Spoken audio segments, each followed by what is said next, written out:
Good morning. It's Wednesday, September 24th. The multi-front war in the Middle East is now 719 days old.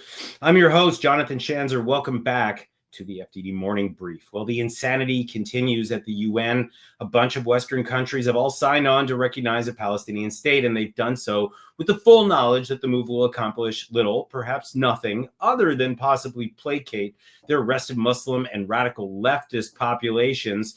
The move has also burned bridges with this government in Israel, which means they will now have exactly zero influence on how the war in the Middle East finally ends. It's a mess, and it's an unforced error, and the drama continues today at Turtle Bay. We're going to keep watching it here at FDD and report back on Friday as the international asininity unfolds. Today's guest is Yoseph Haddad. He's an Israeli Arab activist and the CEO of Together Vouch for Each Other, an organization bridging the gaps between Arabs and Jews in Israel. Yoseph has been named as a top pro-Israel voice by several prominent organizations. He's also a TEDx speaker, a contributor at I-24 News, and a regular commentator on Israeli TV networks. He does those interviews in English, Hebrew, and Arabic. We're going to be discussing Israeli-Jewish-Arab relations. It's a positive conversation for a change, so stay tuned for that in just a few. The leaders of Saudi Arabia, the UAE, Qatar, Egypt, Jordan, Turkey, Indonesia, and Pakistan met with Donald Trump yesterday in a reported bid to end the war in Gaza. First, let me commend the president. He's got skin in the game. I'll admit the role of peacemaker wasn't exactly something I expected from the Donald, but it suits him so long as there is goodwill on the other side.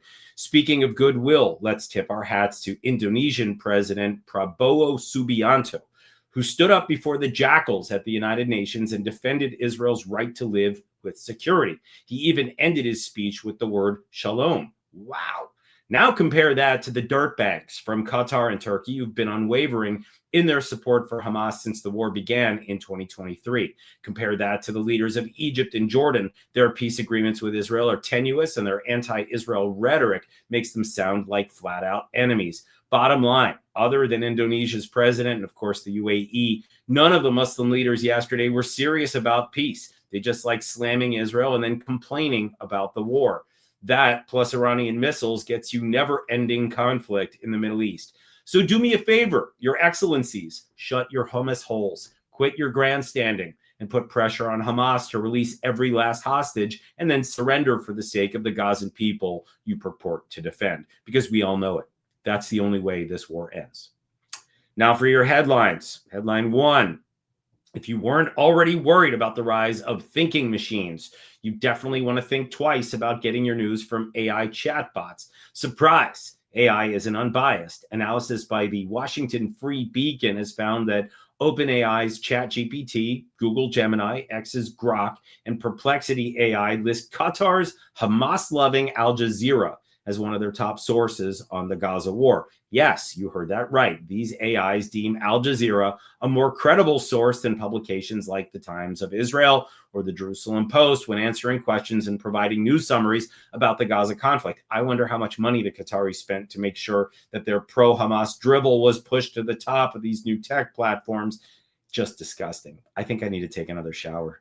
Headline 2, Israel will close the Allenby crossing between the West Bank and Jordan indefinitely. Following up from last week, you'll recall the shooting that killed 2 Israeli soldiers last Friday. The Allenby crossing recently reopened, but it will now be reclosed at the direction of the political leadership in Israel. This feels like a big deal. Allenby was where I crossed over from Israel into Jordan during the 12-day war with Iran back in June. It's a crucial artery. The crossing is the main artery for Palestinians in the West Bank to travel abroad.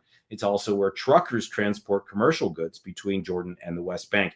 This move will very likely exacerbate tensions between Jerusalem and Amman, and those tensions have already been soaring. Headline 3, Hamas-led authorities in the Gaza Strip executed 3 alleged collaborators as they face rising pushback from militias. This could be a sign that Israel's offensive is beginning to pay dividends. The killing of these collaborators is an unmistakable sign of weakness. Hamas is facing a growing challenge from small bands of armed Palestinians that are operating against them with backing from Israel. According to reports, some of the men executed on Sunday had ties to Yasser Abu Shabab. That's the prominent anti-Hamas militant leader based in Rafah. We're going to keep a close eye on this. The goal of Israel's offensive in Gaza City was to put more pressure on Hamas, and Hamas is feeling it. Their fighters are dying in battle. Their infrastructure is getting reduced to rubble, and the people are rising up against them, at least in some cases. Will the offensive work? I have my doubts. But these executions, brutal as they may be, look like a sign that Hamas is feeling the heat. All right, it's now time for that recent interview I conducted with Arab-Israeli activist Yoseph Haddad. So without further ado. Welcome to the program, Yoseph Haddad. Thank you. Thanks for having me.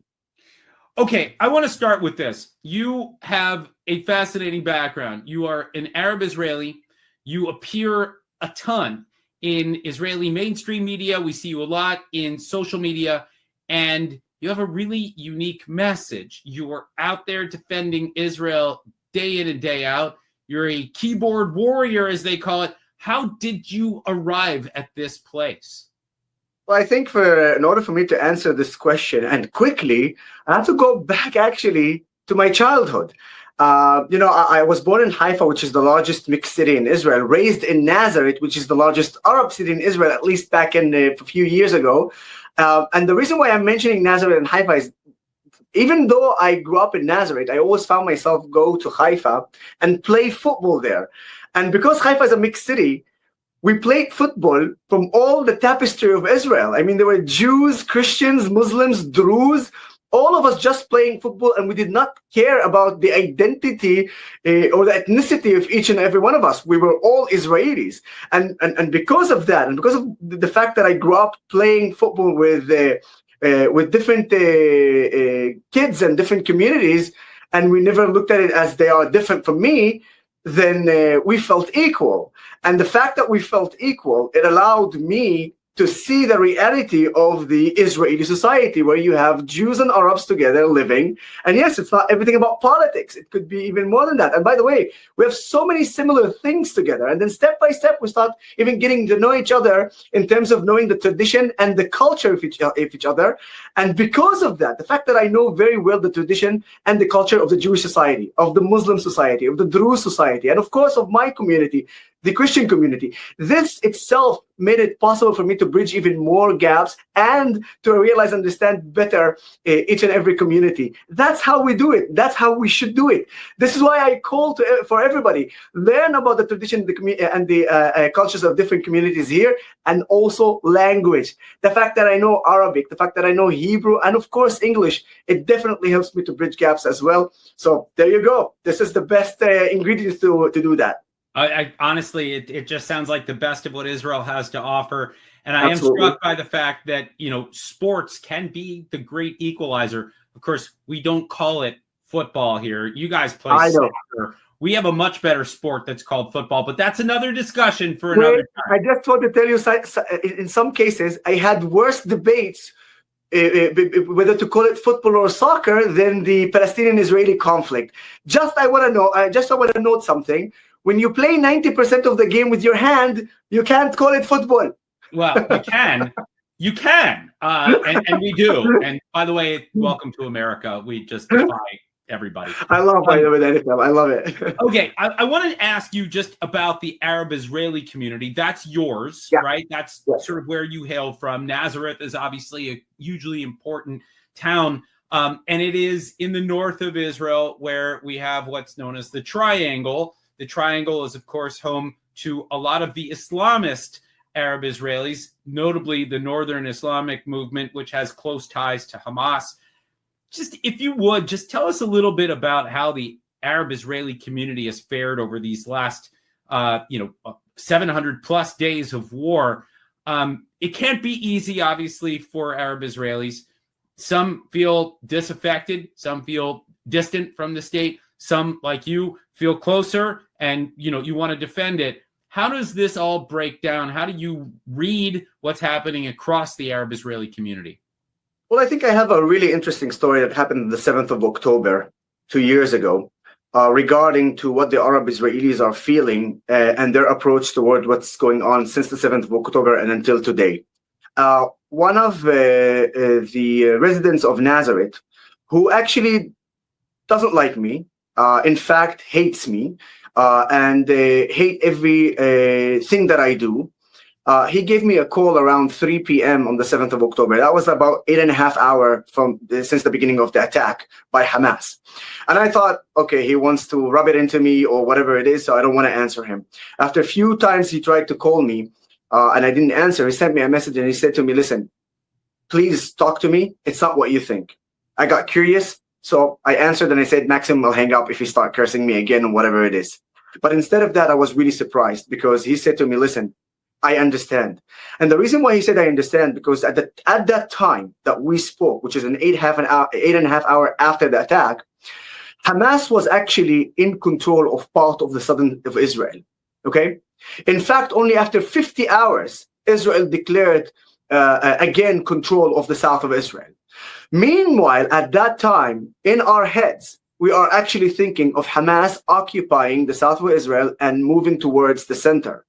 And at the same time, we have additional thought that if Hassan Nasrallah joins an attack from the north, then Hassan Nasrallah and Yahya Sinwar will shake hands in Tel Aviv. At that point, he said to me, I realized I do not want to live under the authority of a terrorist organization, whether it's Hezbollah or Hamas. I'm good with the Israeli authority. I'm good living here. So I just want you to know that. So this is a very important call that I had that gives me a lot of power after that to go into the Israeli TV and tell them, you will not have, again, what happened in May 2021 when Jews and Arabs clashed inside Israel. And I was so sure about it that I literally said that on the 8th of October, literally 24 hours after the 7th of October. And I said, keep in mind, I will tell you, we will not have clashes between Jews and Arabs. And I was absolutely right. Further than that, after the stories that they came out from the south, where Arabs and Jews helped each other against Hamas, keep in mind, one of the first victims of Hamas on the 7th of October was Awad Darawshi, and he was a paramedic. He was a paramedic. He refused to evacuate. His friends said to him, leave. He said, I can't leave. I need to do my job. I need to save lives. And he was treating Jewish Israelis. So he was among the first victims of Hamas on the 7th of October. And then you have stories like Yoseph Zayadni, who saved more than 30 Israelis while bullets were flying over his head. Now, one of the anchors in Israel, she asked him, because he had an interview on Israeli TV, she asked him, Yosef, you're saying that bullets were flying all over your head. Why didn't you run away? Do you know what was his answer? He said, I am an Israeli, and there were Israelis there. Why would I run away? I have this, by the way, on video. I can send it to you so you can see it yourself and hear it yourself, because this is amazing to show the partnership between Jews and Arabs. And one last example to give you, and that will put a light on what is the radical Islamic movement try to do and what is the reality here in Israel. There's another police officer, Arab Muslim police officer by the name of Remo El-Huzail. Remo El-Huzail put himself in jeopardy when he fought with only one gun, a simple gun, while they have RPGs and they have Kalashnikovs and Uzi and whatever it is. So while they are fighting with heavy ammunition, he's fighting with his own personal gun. And then when he ran out of ammunition, he went and saw 300 Israelis in a danger zone. So he started running, searching for a car that actually is working. He found the car, and then for 3 hours, he kept just evacuating Israelis, literally saving hundreds of Israelis from danger zone. These are the stories that happen between Arabs and Jews in Israel. Now, final sentence just to wrap it up in terms of what the radicals. That doesn't mean that in my community, the Arab-Israeli community, which is 20% of the population in Israel, that doesn't mean that we don't have extremists. We do have extremists, and we need to deal with them with strength and power as much as possible.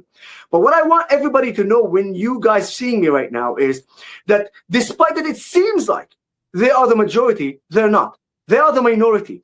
And they seem like the majority because they shout louder, they intimidate you, and they silence the voice just like me by or through intimidation and violence. That's why you hear less voices like me and more voices like them. Yeah, and I got to say, your voice has been incredible, and I thank you for it. I want to ask you about the Druze and the Bedouin and some of the other minorities. They're Arabs, of course, but they've played a really interesting role in this conflict. The Druze obviously have become they're front and center because of what's been going on in Syria. Bedouin continue to play a crucial role in the Israeli military and the IDF. So what's happening in those communities? So let's start from the Bedouin community, because I have another story to tell you there. A few days after the 7th of October, again, one of the top officers in the Bedouin brigade, Gatsal, he sent me a video. And he told me, this video is in Arabic, but I want you to put it on your social media because you have a lot of followers. And I have two messages here. The first message is for the Jewish community in Israel. I want them to know that I am a Muslim. And I not only condemn what Hamas did in the name of Islam, but I'm going to fight Hamas. And the second message was to the Hamas terrorists. How can I put it in his own words? He said, you guys want to be murderers? No problem. We will take care of that. And we will send you to hell. This is the exact messaging of a Muslim, Arab, Bedouin officer in the IDF. And guess what? His unit, in the first 48 hours since they entered Gaza, eliminated over 100 Nukhba terrorists from Hamas. Those are the elite terrorists of Hamas. Over 100 of them were eliminated by his unit within the first 48 hours. This is unbelievable. And the Bedouin community continues to serve. And right now, as we speak, they are in Gaza or in the border of Kerem Shalom, taking care of security for Israel. As for the Druze community, look, the Druze community suffered a heavy loss since the 7th of October in terms of fighters, IDF fighters. And to that, we must salute to each and every one of them and to their families, the heroes of our society. And we need to understand that the Druze community goes side by side with the Jewish community in the Israeli community at whole. They defend Israel. They love Israel. And in fact, one of the things that I want to see in the Arab society is taking the Druze community as a role model for the Muslim community and for the Christian community. And I can tell you step by step, we're seeing and hearing more voices from the Muslim and the Christian community that want to follow the path of the Druze community. And regarding what's happening in Syria and especially in Sweden, look, what Israel did in Syria, it is historical. To the fact that today you have Syrians, Druze, raising the Israeli flag in Sweden, in Syria. It's unbelievable. But further than that, it made the some of the Druze community who are in the Golan Heights and still had ties in Syria, it made them more confident of being in Israel, Israelis, and proud of their country and the state of Israel. Yeah. That's why it's historical, and that's why, because of the actions of Israel, we actually have a chance to see a better Middle East. Yeah, I think so, and I think it's really interesting. The Israelis obviously now have a seat at the table in some respects in Syria. You're seeing a community we're seeing sort of a bridge, right, between the Druze in Syria, the Druze in Israel. This is making the region, I think, hopefully anyway, more stable over time. And our borders more secured. Yes. Oh, without question. I want to ask you maybe a two-part question. I mean, I know you've studied Hamas. You know what they're saying. You know what they're doing. You've been watching their just horrendous conduct throughout this war. And then you get up on Israeli television, and I've seen you speak in Hebrew and end up you're far right of some of these other guests that are appearing on Israeli television. And it's remarkable to see an Arab Israeli hammering away at left of center Israelis. How does that even happen?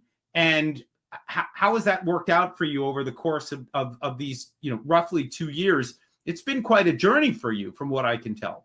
Well, absolutely, it's an unbelievable journey, and I wish I could have given up that journey if we just delete the 7th of October, but we can't, and we need to learn from the 7th of October. And the thing is that some of the people in the Jewish society, it seems like either they didn't learn or they forgot what happened on the 7th of October, and I'm here to remind them. I just want to sort of correct you on one thing.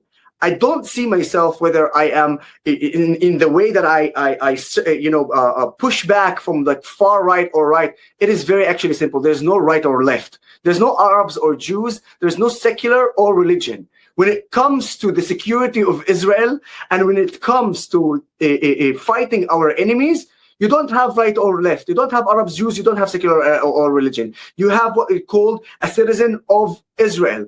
And when you are a citizen of Israel, what you need to make sure and to know is do absolutely everything to defend your country. And this is exactly what I'm doing. The problem is, and that's the thing that I'm actually finding a bit of an obstacle, is when I go abroad and then I have sort of a debate with anti-Israel people with literally anti-Semitic chants, and then they say to me, I don't understand you. They say to me, I don't understand you. You're an Arab, and I hear Jews in Israel speak 180 degrees from what you are presenting. Now, from this point, I need to explain to them why they're speaking like this, what is their motive, what is their agenda, political agenda, and then I fight myself, push back with facts, which is good.